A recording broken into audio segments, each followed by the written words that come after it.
ತಮಿಳುನಾಡಿನ ರಾಜಕಾರಣ ಕುತೂಹಲ. ಏನು ಕುತೂಹಲ?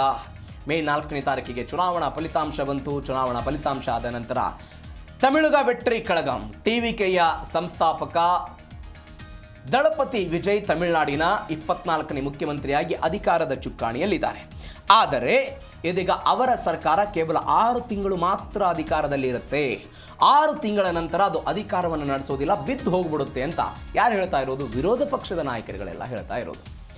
ನೀವು MK ಸ್ಟಾಲಿನ್ ಈ ಸರ್ಕಾರ ಅಸ್ತಿತ್ವಕ್ಕೆ ಬರುವಂತಹ ಈ ಮೊದಲೇ ಅವರು ಹೇಳಿದ್ರು, 6 ತಿಂಗಳ ಕಾಲ ನಾವು ಏನು ಮಾಡೋದಿಲ್ಲ, ಸುಮ್ಮನಿರ್ತೀವಿ, ಅವರು ಕೊಟ್ಟಂಥ ಭರವಸೆಗಳನ್ನು ಈಡೇರಿಸಲಿ, ಏನಾಗುತ್ತೆ ಅನ್ನೋದನ್ನು ಕಾದು ನೋಡ್ತೀವಿ ಅಂತ ಸ್ಟಾಲಿನ್ ಹೇಳಿದರು. ಇದೀಗ ಮತ್ತೆ ಆ ರೀತಿಯಾದಂಥ ಹೇಳಿಕೆಗಳು ಹೊರಗೆ ಬರ್ತಾ ಇದೆ. ದಳಪತಿ ಸರ್ಕಾರಕ್ಕೆ 6 ತಿಂಗಳ ಡೆಡ್ಲೈನ್ ಘೋಷಣೆ ಆಗಿರೋದು. ಹೆಂಗಾಯಿತು? ತಮಿಳುನಾಡು CM ವಿಜಯ್ ನೇತೃತ್ವದ TVK ಸರ್ಕಾರವನ್ನು ಉರುಳಿಸುವುದಕ್ಕೆ ರಣತಂತ್ರಗಳು ಹೆಣಿತಾ ಇದ್ದಾರಾ ಅಂತ. ಅಂದರೆ ಈ ಮೈತ್ರಿ ಮಾಡ್ಕೊಳ್ಳೋದಕ್ಕೆ ಮುಂದಾಗಿದ್ದರು DMK ಮತ್ತು AIDMK ಅನ್ನೋದರ ಸುದ್ದಿ ಬಂದಿತ್ತು. ನಾವು ಅದರ ಬಗ್ಗೆ ಡೀಟೇಲ್ಸ್ ನೋಡಿದ್ದೀವಿ.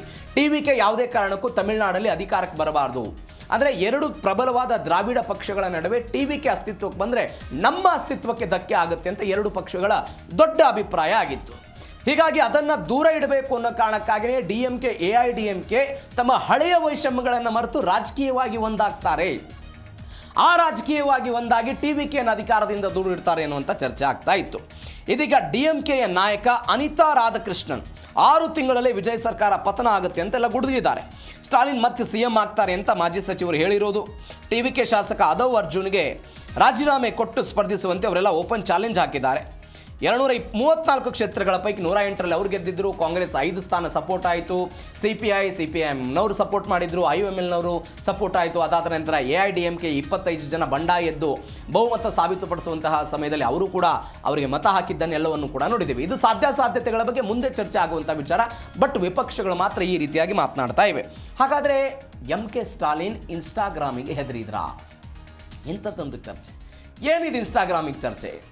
ನೀವು 2024ರಲ್ಲಿ ಸ್ಥಾಪನೆ ಆದಂತಹ TVK 2026 ತನಕ ಅವರ ಪ್ರಚಾರದ ಶೈಲಿ ಸಾಮಾಜಿಕ ಜಾಲತಾಣಗಳ ಮೇಲೆ ಅವಲಂಬನೆ ಆಗಿತ್ತು. ವಾಟ್ಸಪ್ ಗ್ರೂಪ್ಗಳನ್ನು ಮಾಡ್ತಾ ಇದ್ರು, ಪೇಜ್ಗಳನ್ನು ಮಾಡ್ಕೊಳ್ತಾ ಇದ್ರು, ಇನ್ಸ್ಟಾಗ್ರಾಮ್ಗಳ ಮುಖಾಂತರ ವಿಡಿಯೋಗಳನ್ನೆಲ್ಲವನ್ನು ಕೊಡ್ತಾ ಇದ್ರು. ಈಗ MK ಸ್ಟಾಲಿನ್ ಅದ್ರ ಬಗ್ಗೆ ಹೇಳಿದ್ದಾರೆ. TVK ಗೆಲುವಿಗೆ ಇನ್ಸ್ಟಾಗ್ರಾಮ್ ಮತ್ತು ಮಕ್ಕಳೇ ಕಾರಣ ಅಂತ ಹೇಳಿರೋದು. ಏನಂತ ಹೇಳಿದ್ರು, ಒಂದು ತಂಜಾವೂರಿನ ಒಂದು ಕಾರ್ಯಕ್ರಮ ಅದು. ಅವರು ಒಂದು ವಾಕ್ಯವನ್ನು ಉಲ್ಲೇಖ ಮಾಡಿದ್ದಾರೆ. TVKಗೆ ಸರಿಯಾಗಿ ಬೂತ್ ಏಜೆಂಟ್ಗಳ ನೇಮಕವೇ ಆಗಿರಲಿಲ್ಲ, ಆದರೆ ರೀಲ್ ಮುಖಾಂತರ ಅವರೆಲ್ಲ ಗೆದ್ದು ಬಿಟ್ಟಿದ್ದಾರೆ. ರೀಲ್ ಮುಖಾಂತರ ಗೆದ್ದಿದ್ದಾರೆ. ಈ ಶಾರ್ಟ್ಸ್ಗಳು, ರೀಲ್ಸ್ಗಳು ಬರುತ್ತಲ್ಲ 1 ನಿಮಿಷದ್ದು, ಅವುಗಳ ಮುಖಾಂತರ ಅವ್ರು ಗೆದ್ದು ಬಿಟ್ಟಿದ್ದಾರೆ.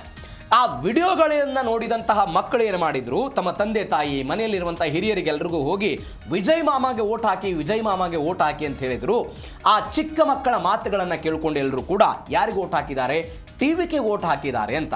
ನೀವು ನೋಡಿ, ಭಾರತದ ಸಾಂಪ್ರದಾಯಿಕವಾಗಿ ಚುನಾವಣೆಗಳು ಹೆಂಗಾಗುತ್ತೆ, ಮನೆಯಲ್ಲಿ ಹಿರಿಯರಿದ್ದವರು ಚಿಕ್ಕವರಿಗೆ ಹೇಳುತ್ತಾರೆ ನೀವು ಇಂಥ ಪಾರ್ಟಿಗೆ ಓಟ್ ಹಾಕಿ ಅಂತ. ಆದರೆ ತಮಿಳುನಾಡಿನ ಚುನಾವಣೆ ಈ ಬಾರಿ ಅದಲು ಬದಲಾಗಿರು. ಚಿಕ್ಕ ಮಕ್ಕಳ ಮಾತುಗಳನ್ನೇ ದೊಡ್ಡವರು ಕೇಳಿದ್ದಾರೆ ಅನ್ನುವಂತಹ ನಿಟ್ಟಿನಲ್ಲಿ ಯಾರು ಹೇಳ್ತಾ ಇರೋದು? ಇದೇ MK ಸ್ಟಾಲಿನ್ ಅವರು. ಇದರ ಒಟ್ಟಾರೆ ಅರ್ಥ ಜೆನ್ಸಿಗಳನ್ನು ಬಳಕೆ ಮಾಡಿಕೊಂಡು TVK ಗೆದ್ದಿದ್ದಾರೆ, ಅದನ್ನು ನಾವು ಕಂಡುಕೊಳ್ಳುವಲ್ಲಿ ವಿಫಲರಾದಿವಿ ಅನ್ನೋದು ಇದೀಗ ಸ್ಟಾಲಿನ್ ಅವರ ಮಾತು.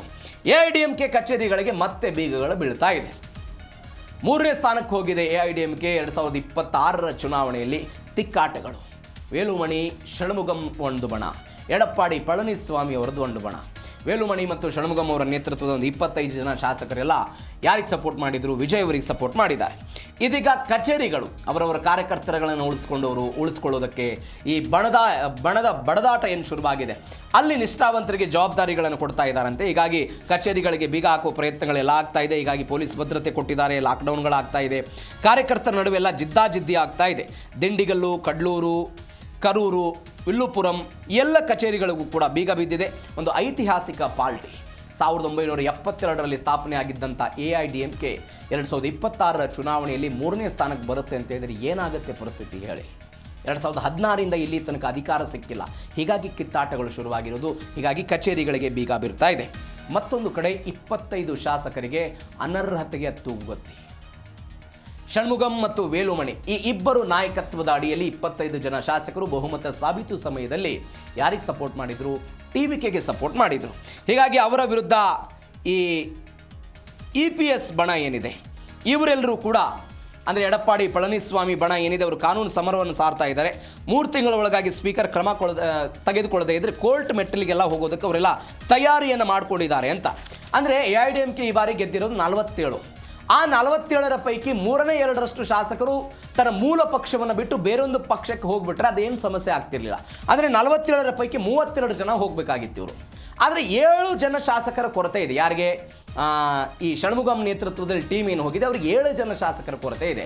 ಹೀಗಾಗಿ ಇಲ್ಲೇನಾಗುತ್ತೆ, ಪಕ್ಷಾಂತರ ವಿರೋಧಿ ಕಾಯ್ದೆ, ಪಕ್ಷಾಂತರ ಅವರು ಬೇರೆ ಕಡೆ ಹೋಗಿದ್ದಕ್ಕೆ ಆ ವಿಪ್ಪನ್ನು ಉಲ್ಲಂಘನೆ ಮಾಡಿದರು, ವಿಪ್ಪನ್ನು ಉಲ್ಲಂಘನೆ ಮಾಡಿ ಆ ಕಡೆ ಹೋಗಿದ್ದಾರೆ. ಹೀಗಾಗಿ ಇವರಿಗೆ ಕಾನೂನು ಸಮರ ಮಾಡೋದಕ್ಕೆ ಅವರು ಮುಂದಾಗಿದ್ದಾರೆ.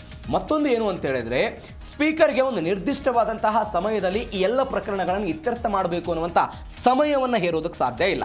ಯಾವುದೇ ಕಾರಣಕ್ಕೂ ಸಮಯವನ್ನು ಹೇರೋದಕ್ಕೆ ಸಾಧ್ಯ ಇಲ್ಲ. ಹೀಗಾಗಿ ಅವರು ಏನು ಮಾಡ್ತಿದ್ದಾರೆ, 3 ತಿಂಗಳ ಸಮಯ ಅವಕಾಶವನ್ನು ಸ್ಪೀಕರಿಗೆ ಕೊಡೋದು.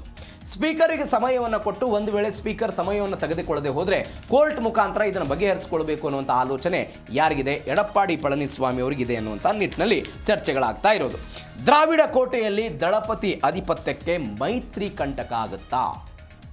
ಈ ಮೈತ್ರಿ ಸರ್ಕಾರಗಳ ಪರಿಸ್ಥಿತಿನೇ ಹಾಗಾಗುತ್ತೆ. ನೀವು ಕರ್ನಾಟಕದ ಉದಾಹರಣೆ ತೆಗೆದುಕೊಳ್ಳಿ, ಬೇರೆ ಬೇರೆ ಉದಾಹರಣೆಗಳನ್ನು ತೆಗೆದುಕೊಳ್ಳಿ. 1999ರ ಸಮಯದಲ್ಲಿ ಅಟಲ್ ಬಿಹಾರಿ ವಾಜಪೇಯಿ ಅವರ ಸರ್ಕಾರ ಇದೆ, ಜಯಲಲಿತಾ ಅವರು 1 ಮತದಿಂದ ಬಿದ್ದು ಹೋಗಿದ್ದನ್ನು ನೋಡಿದ್ದೀವಿ. AIADMK ಸಪೋರ್ಟ್ ಮಾಡಲಿಲ್ಲ, 1 ಮತದಿಂದ ಸರ್ಕಾರ ಪತನ ಆಗಿದ್ದನ್ನು ನಾವು ಗಮನಿಸಿದ್ದೀವಿ. ಹೀಗಾಗಿ ಮೈತ್ರಿಯ ಸಮಯದಲ್ಲಿ ಇವೆಲ್ಲವೂ ಕೂಡ ಆಗ್ಬೋದು ಅಂತ 5 ದಶಕಗಳ DMK AIADMK ಎಲ್ಲ ಬ್ರೇಕ್ ಆಗಿದೆ. ಸಮ್ಮಿಶ್ರ ಸರ್ಕಾರದವನ್ನು ಈಗ ವಿಜಯ್ ಅವರು ಮುನ್ನಡೆಸ್ತಿದ್ದಾರೆ. ಸಹಜವಾಗಿ ಕೆಲವೊಂದಿಷ್ಟು ಅಗ್ನಿ ಪರೀಕ್ಷೆ ಇರುತ್ತೆ, ಎಲ್ಲರನ್ನು ವಿಶ್ವಾಸಕ್ಕೆ ತೆಗೆದುಕೊಳ್ಬೇಕು, ಸರ್ಕಾರದ ಮಟ್ಟದಲ್ಲಿ ನಿರ್ಣಯವನ್ನು ತೆಗೆದುಕೊಳ್ಳುವಂಥ ಸಮಯದಲ್ಲಿ ಅವರ ಮಾತುಕತೆಗೆ ಒಪ್ಪಿಗೆಯನ್ನು ಸೂಚಿಸಬೇಕು. ಹೀಗಾಗಿ ಕೆಲವೊಂದಿಷ್ಟು ಸವಾಲುಗಳಿದೆ. ಅದು CPIM ಆಗಿರ್ಬೋದು, ಇವರೆಲ್ಲರೂ ಕೂಡ DMK ಜೊತೆಗೆ ಮೈತ್ರಿಯನ್ನು ಮಾಡಿಕೊಂಡಿದ್ದಂತಹ ಪಾರ್ಟಿಗಳು. ಈ ಮೈತ್ರಿಯ ಪಾರ್ಟಿಗಳು ಇದೀಗ TVKಗೆ ಸಪೋರ್ಟ್ ಮಾಡಿವೆ. ಮುಂದೆ ಭಿನ್ನಾಭಿಪ್ರಾಯಗಳನ್ನು ಹೇಗೆ ಸರಿದೂಗಿಸಿಕೊಂಡು TVK ಮುಂದೆ ಹೋಗುತ್ತೆ, ವಿಜಯ್ ಅವರು ಅದನ್ನು ಹೇಗೆ ಮುನ್ನಡೆಸ್ತಾರೆ, ಇದು ಸದ್ಯಕ್ಕಿರುವಂಥ ಕುತೂಹಲ. ಒಂದು ಅಗ್ನಿ ಪರೀಕ್ಷೆಯನ್ನಂತೂ ವಿಜಯ್ ಮುಂದಿನ ಕೆಲ ದಿನಗಳ ಕಾಲ ಅನುಭವಿಸಬೇಕಾದಂತಹ ಪರಿಸ್ಥಿತಿ ಇದೆ.